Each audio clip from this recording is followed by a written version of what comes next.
Delhi red ஃபோர்ட்ல car வெடிச்சது அப்படிங்கிறது ஒரு விபத்து அப்படிங்கிறத உறுதிப்படுத்திருக்காங்க இன்வெஸ்டிகேட்டிங் ஆஃபீஸர்ஸ். எப்படி உறுதிப்படுத்திருக்காங்க அப்படிங்கிறத பத்தியும் இந்த ஒரு இந்த அரெஸ்ட் சீக்வன்ஸ்ல பாத்தீங்கன்னா ஒரு பெண் டாக்டர் அரெஸ்ட் பண்ணப்பட்டிருக்கிறாங்க மக்களே. அவங்க பேர் டாக்டர் ஷஹீன் சயீத். இவங்களை பத்தி பல தகவல் வெளியாயிட்டு இருக்கு, பல புகைப்படங்கள்லாம் வெளியாயிட்டு இருக்கு. டீட்டெயிலா பார்க்க போறோம் இந்த பதிவுல.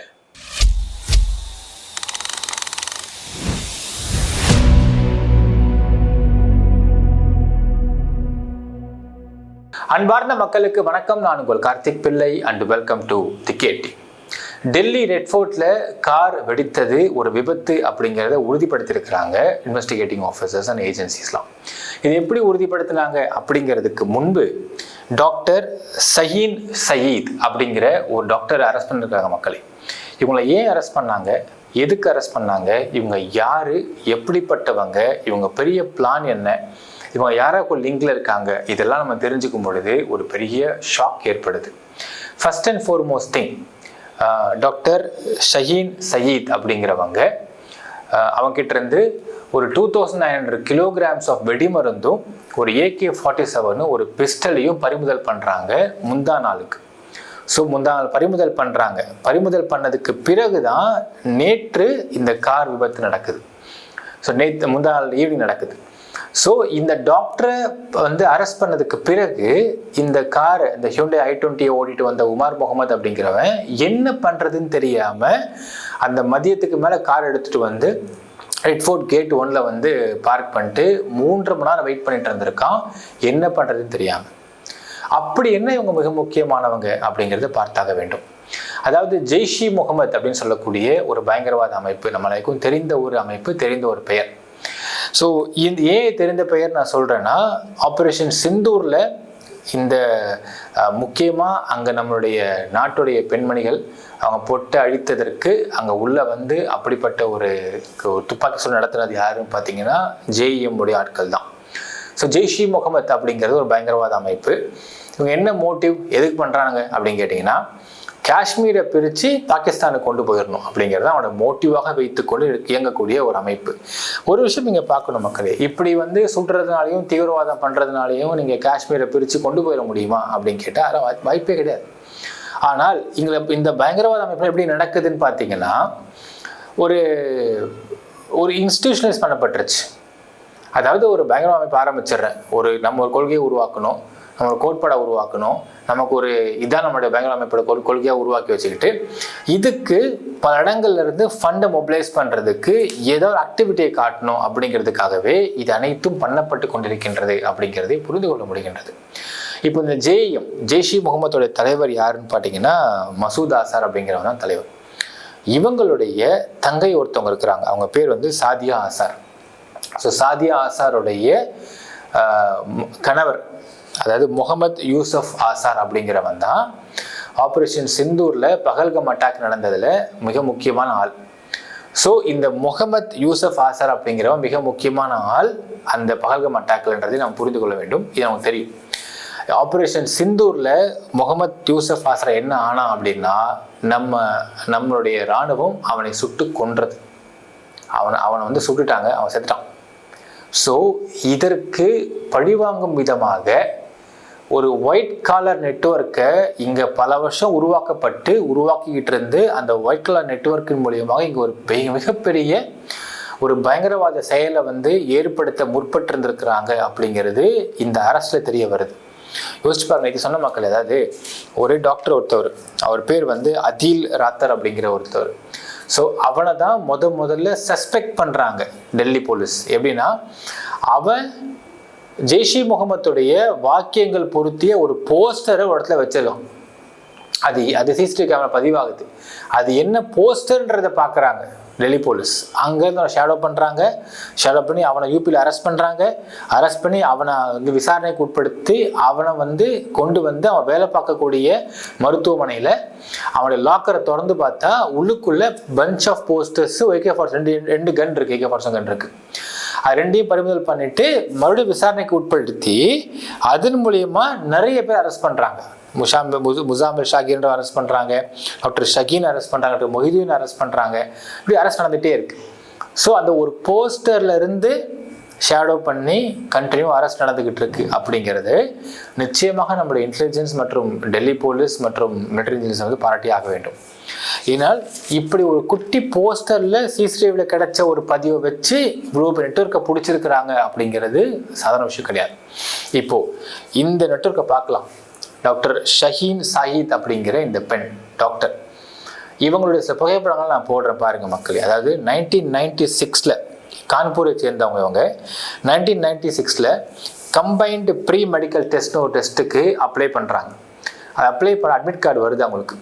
எங்கே எழுதுறாங்கன்னு பார்த்தீங்கன்னா சத்ரபதி சாஹூஜி மகாராஜ் யூனிவர்சிட்டி கான்பூரில் எக்ஸாம் எழுதுறாங்க. எழுதி பாஸும் பண்ணுறாங்க. எம்பிபிஎஸ்க்கு படிக்கிறது குவாலிஃபை ஆகுறாங்க. அலகாபாத் மெடிக்கல் யூனிவர்சிட்டி காலேஜில் வந்து அவங்க எம்பிபிஎஸ் படிக்கிறாங்க.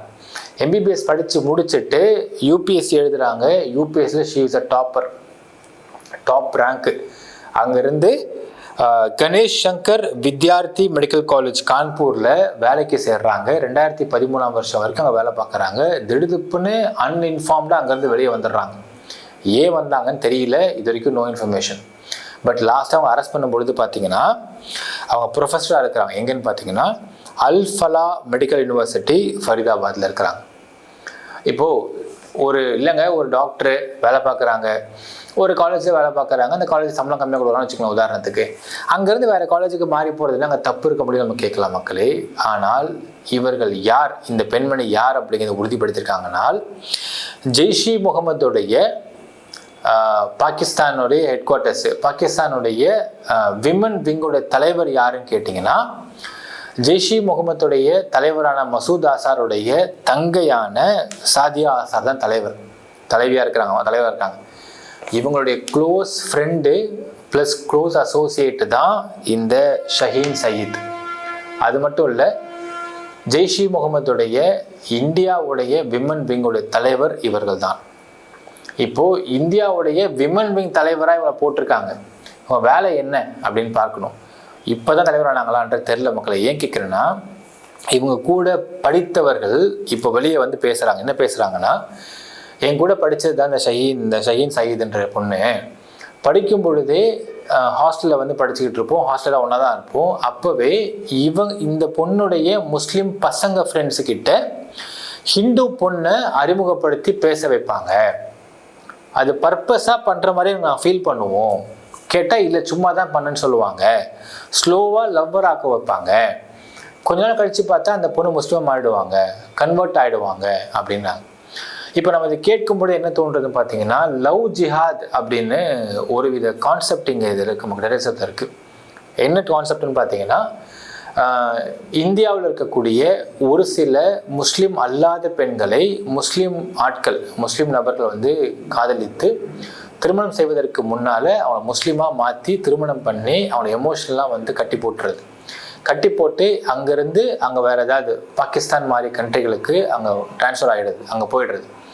அங்கே போனால் அந்த பெண்ணை கை விட்டுட்டு அந்த பொண்ணை டெரரிஸ்டாக மட்டும் இல்லாமல் ஒரு ஹியூமன் பாமாக மாற்றி அவங்களை யூஸ் பண்ணிக்கிறதுக்காக அவங்கள வேலை பார்க்குறது. So they are been dropped. இப்போ இந்தியாவிலேருந்து வேறு கண்ட்ரிக்கு மாற்றி கொண்டு போயிட்டாங்கன்னா அங்கே ட்ராப் ஆகுங்க. அங்கேருந்து வெளியெல்லாம் வர முடியாது. அந்த மாதிரி மாற்றி அங்கே கொண்டு போயிடுறது. இதனை ஒரு வேலையாக செய்கிறார்கள். இதுக்கு பேர் வந்து லவ் ஜிஹாத் அப்படிங்கிறதெல்லாம் நம்ம வெளியாகி பார்த்துருப்போம் மக்கள். அதை வச்சு படமே ஒன்று வந்துச்சு வெளியே. ஸோ இப்படி லவ் ஜிஹாத்தில் மாட்டின வேறு மதத்து பெண்கள்லாம் எப்படி கஷ்டப்படுறாங்கன்ற படமே வந்துச்சு. இந்த வேலையை காலேஜ் படிக்கும்போதே இந்த பொண்ணு பண்ணிட்டு இருந்தாங்க அப்படிங்கிற மாதிரி இவங்க கூட படித்த சில பெண்கள், சில ஆண் டாக்டர்ஸ், பெண் டாக்டர்ஸாக வெளியே வந்து பேச ஆரம்பிச்சுட்டு இருக்காங்க. இப்போது அடுத்தது பார்த்தீங்கன்னா, நாங்கள் ஒர்க் பண்ணும் பொழுதே ஹிந்து பேஷண்ட்ஸ் வந்தால் பெருசாக அவங்க வந்து மதிக்க மாட்டாங்க, அவங்கள போய் தொடர்றது கூட வந்து யோசிப்பாங்க அப்படின்னும், முஸ்லீம் பேஷண்ட்ஸ் வந்தால் விழுந்து கவனிப்பாங்க அப்படின்னும் ஒரு சில தகவல்லாம் சொல்கிறாங்க. ஒரு சில பேர்லாம் வந்து வெளியே வந்து பேசுகிறாங்க. இது எந்த அளவுக்கு உண்மை போய் நம்மளால் வந்து உறுதிப்படுத்த முடியல மக்களே. ஆனால் இங்கே சில புகைப்படங்களோட சில விஷயம்லாம் வெளியிட்டிருக்கிறாங்க. அதை வைத்தும் ப்ளஸ் அவங்க டாக்டர்ஸாக வெளியே வந்து பேசுவதை வைத்தும் பார்க்கும் பொழுது இது உண்மையாக இருக்குமோ அப்படிங்கிற ஒரு சந்தேகம் எழுகிறது.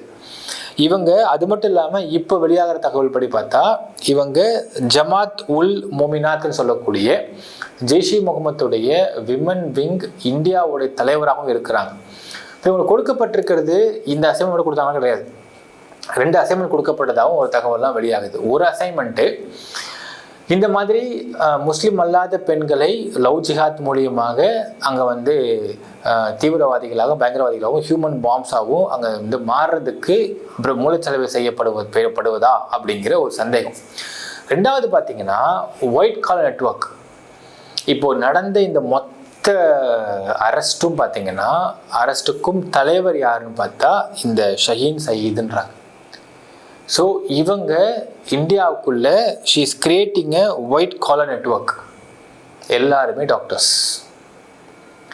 எப்படி கிரியேட் பண்ணுறாங்க அப்படின்னு பார்த்தா த்ரூ சோஷியல் மீடியா. ஸோ இதில் இன்னொருத்தர் மாட்டிருக்கான். அவன் யாருன்னு கேட்டிங்கன்னா முசாமில் கனை அப்படிங்கிறவன் டாக்டர். அவன் டாக்டர். அவன் வேலை என்னன்னா சோஷியல் மீடியாக்களில் என்னென்ன மாதிரி பதிவுகள்லாம் போட்டு அதை ஒரு சில இஸ்லாமியை சேர்ந்த டாக்டர்ஸாக படிக்க வரவங்க கிட்ட அதை அனுப்பி என்ன ரியாக்ஷன் இருக்குது அப்படிங்கிறத கேப்சர் பண்ணி அதை அனலைஸ் பண்ணி ஸோ அனலிட்டிக்ஸ் மூலியமாக அதை எடுத்து அவர்களை மூளைச்சலவைக்கு உட்படுத்துவது தான் இந்த முசாமில் கனி அப்படிங்கிறவனுடைய வேலை அப்படிங்கிறது இப்போ வெளியாகிட்டு இருக்கு. அவனை அரெஸ்ட் பண்ணிருக்காங்க போலீஸ். இப்போது இவன் கூட வேலை பார்த்த டாக்டர்ஸ்லாம் ஷாக் ஆகிருக்காங்க. இவன் இப்படிப்பட்டவனா எனக்கு சுத்தமாக தெரியவே இல்லை. ஏன்னா இவனுக்கும் பாகிஸ்தானில் இருக்கக்கூடிய சில ஹேண்ட்லர்ஸுக்கும் சம்மந்தம் இருக்குன்றாங்க. ஸோ இவன் பேசிய உரையாடிய மெயில்ஸ்லாம் கேப்சர் பண்ணிருக்கதா சொல்கிறாங்க வெளியாக தகவலாம். ஸோ இப்படிப்பட்ட நெட்வொர்க்கை கிரியேட் பண்ணுவதற்கு இங்கே மிக முக்கியமான ஆளாக திகழ்ந்தது இந்த டாக்டர் ஷஹீன் சயீதுன்னு சொல்லக்கூடிய பெண் டாக்டர் அப்படிங்கிறாங்க. இதில் இன்னொரு விஷயம் என்னன்னா, இந்த ஆப்ரேஷன் சிந்தூரில் மசூத் ஆசார் ஜெய்ஷி முகமது தலைவனான மசூத் ஆசாருடைய தங்கையான சாதியா ஆசாருடைய கணவரான முகமது யூசப் ஆசார் தான் பஹல்காமில் வந்து சுட்டது. அவனை நம்ம கொண்டோம். Indian army Indian defence people கொண்டாங்க அவனை. ஸோ அது மட்டும் இல்லாமல் இந்த சாதியா ஆசாருடைய க்ளோஸ் ஃப்ரெண்டு டைரக்ட் கான்டாக்ட் தான் இந்த டாக்டர் ஷஹீன் சயீதுன்ற இந்த டாக்டர்.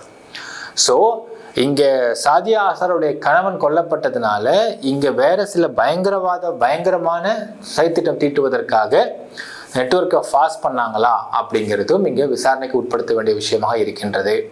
இதில் பாருங்கள், யோசிச்சு பாருங்க மக்களே. நான் ஃபஸ்ட்டே சொன்னேன், மிலிட்ரி இன்டெலிஜென்ஸும் டெல்லி போலீஸும் ப்ளஸ் வந்து ஐபிலாம் சேர்ந்து இந்த நெட்வொர்க்கை சூப்பராக பிடிச்சாங்க. நான் சொன்ன பாருங்கள், இப்போ பிடிச்சிருக்காங்கன்னு சொல்லிட்டு. ஸோ ஒரே ஒரு போஸ்டரை மட்டும் வச்சு எவ்வளோ அழகாக இந்த மொத்த நெட்வொர்க்கையும் கேப்சர் பண்ணி பிடிக்கிறாங்கன்றது இன்னும் போயிட்டுருக்கு. இன்னும் அரெஸ்ட்டுக்கு போயிட்டே இருக்குது. ஏன்னா டாக்டர் ஷஹீன் சயீதுடைய பிரதர் ஒருத்தர் இருக்கிற அவனும் டாக்டர். அவனை தேடுறாங்க. அவன் தலைமறை வாயிருந்திருக்கான்னு சொல்கிறாங்க. ஸோ தொடர்ந்து வேட்டை போயிட்டே இருக்குது. அமித்ஷாவை சொல்லியிருக்காரு, வேட்டையை விட்டுறாதீங்க, வேட்டையாடுங்கன்னு சொல்லியிருந்திருக்கிறாரு. ஸோ இந்த வேட்டை தொடரும் எதிர்பார்க்கப்படுது. என்னென்னா இங்கே இந்த வேட்டை நார்த் இந்தியாவில் மட்டும்தானா இல்லை சவுத் இந்தியாவுக்கும் இந்த வேட்டை தொடருமா, இங்கே யாராவது சிக்குவாங்களா அப்படிங்கிறதும் நமக்கு வந்து ஒரு ஆச்சரியத்தையும் ஏன்னா நமக்கு ஒருத்தவங்க போடுறாங்க, சார் என் கூடையே பழகிய டாக்டருங்க அவர் யாருன்னா இந்த முசாமில் கனேன்றவர், அவர் திடுப்புன்னு லைம் லைட்டில் வராரு, அரெஸ்ட் பண்ணிட்டாங்க, இவ்வளோ நெட்வொர்க் அவர் கனெக்ஷன் இருக்குன்னு சொல்லி எனக்கு செம்ம ஷாக்கிங்காக இருக்குது அப்படிங்கிறாங்க. அதே போன்று நாமும் ரொம்ப கூடையே பழகிட்டு இருக்க யாராவது ஒருத்தவங்க இதில் சிக்கிட்டு இவர் இப்படி சிக்கிட்டாரா, இவர் இந்த மாதிரி ஆளா அப்படின்றதுலாம் நமக்கு ஒரு ஷாக்கிங்கை ஏற்படுத்துவதற்கான வாய்ப்பு இருக்கிறதாக சொல்கிறாங்க மக்களே. இப்போ இந்த 2900 கிலோ ஆஃப் வெடிமருந்து வெடிச்சிருந்ததுன்னா டெல்லியில் எவ்வளோ பெரிய ஷாக்கிங்கான ஒரு பின்னடைவு இந்தியாவுக்கு அப்படிங்கிறதை பார்க்க வேண்டும். இது அனைத்தையும் நடக்காமல் இதை தடுத்திருக்கிறாங்க. இப்போது முக்கியமான மேட்டருக்கு வரலாம். ரெட் ஃபோர்ட் கார் பிளாஸ்ட் அப்படிங்கிறது ஒரு விபத்து அப்படிங்கிறத உறுதிப்படுத்தியிருக்கிறாங்க இன்வெஸ்டிகேட்டிங் ஆஃபீஸர்ஸ். எப்படின்னா, இந்த டாக்டர் ஷஹீன் சயீதை அரெஸ்ட் பண்ணிட்டாங்க. முக்கியமான கிங் பின் அந்த பொம்பளை தான் அரெஸ்ட் பண்ணிட்டாங்க. ஸோ அடுத்தது இந்த காரை ஓட்டிக்கிட்டு போன உமார் முகமதுக்கு என்ன பண்ணுறதுன்னு தெரியல. இன்னொரு விஷயம் பாருங்களேன், டாக்டர் ஷஹீன் சையத் கிட்ட இருந்து 2900 கிலோ ஆஃப் வெடிமருந்து, ஒரு AK-47, ஒரு பிஸ்டல் பறிமுதல் பண்ணது எங்கன்னு பார்த்தீங்கன்னா இந்த லேடி காரில் பறிமுதல் பண்ணிருக்காங்க. ஸோ எல்லாரும் பார்த்தீங்கன்னா அவங்களுடைய ஒரு கார் வச்சிருக்காங்க. அந்த காரை இதுக்குன்னே வாங்கியிருக்காங்க போல இருக்கு. இந்த கார்ல மொத்தத்தையும் வச்சுக்கிட்டு அவங்க வந்து சேஃபாக பார்த்துட்டு இருந்திருக்கிறாங்க அப்படிங்கிறதும் ஒரு மாடல் சூப்பராண்டி மாதிரி தெரியுது நீ பார்க்கும் பொழுது. ஏன்னா உமார் முகமது கிட்ட அப்படி 2 கார் இருந்திருக்கு.